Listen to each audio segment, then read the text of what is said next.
Uska specijalizacija i inovativni proizvod mnogima su omogućili izlazak na svjetska tržišta. Tako je uspio i Mikrotrend. Tvrtka Mikrotrend može se pohvaliti s uspješnim poslovanjem na inozemnom tržištu. Tvrtka se bavi specijalističkom elektronikom i radi uređaje za mjerenje i nadzor elektroenergetskih postrojenja. Svoje proizvode isporučuju u 15 zemalja svijeta i na svjetskom tržištu uspješno konkuriraju najvećim kompanijama iz sektora industrijske elektronike. Mogu napomenuti da su nam možda važniji partneri Kina, Koreja, odnosno Južna Koreja, Indija, Australija, Njemačka. Ima dosta pojedinačnih poslova koji su rađeni i za koje se tek očekuju povratne informacije. Sve se to dogodilo unutar zadnjih 5 godina. Zadovoljivši rigorozne uvjete iz natječaja na kojem su sudjelovale neke od najuglednijih svjetskih tvrtki, zagrebački Mikrotrend je nedavno otvorio upravo tržište Indije i Kine. Njima su prodali senzore zračnog raspona za hidrogeneratore, dok su u Južnu Koreju prodali vakum čekere, instrumente za ispitivanje vakuma u vakumskim komorama srednjenaponskog prekidača.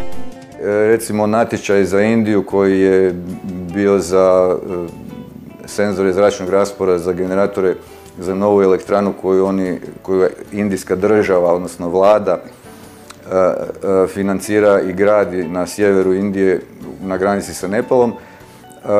Oni su kupovali, odnosno raspisali natječaj za opremu za tu elektranu, gdje smo mi ponudili cijenu po kojoj nitko nije mogao biti niti blizu, ne? Tako da praktično nismo imali konkurenciju na tom natječaju. Ne?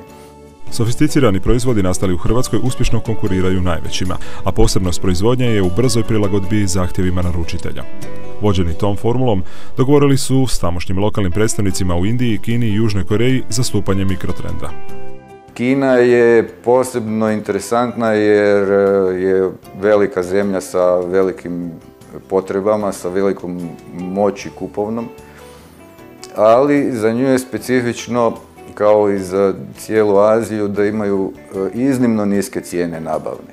Svi ti pregovori su vrlo teški i naporni jer se cijena stiska na proizvodni nivo. Znači, zarada je vrlo mala gdje treba paziti da se ne dogodi da čovjek ne izgubi na poslovima sa njima. Poslovna 2011. završila je uspješno s oko 2 milijuna kuna ukupnih prihoda.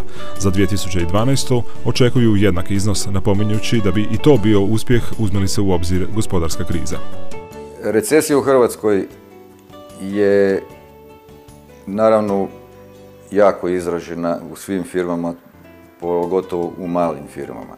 To je razlog zbog kojeg smo mi intenzivirali marketinške aktivnosti na izvoznom tržištu, odnosno inozemnom tržištu, jer ne bi uspjeli preživjeti prodavajući samo u Hrvatskoj.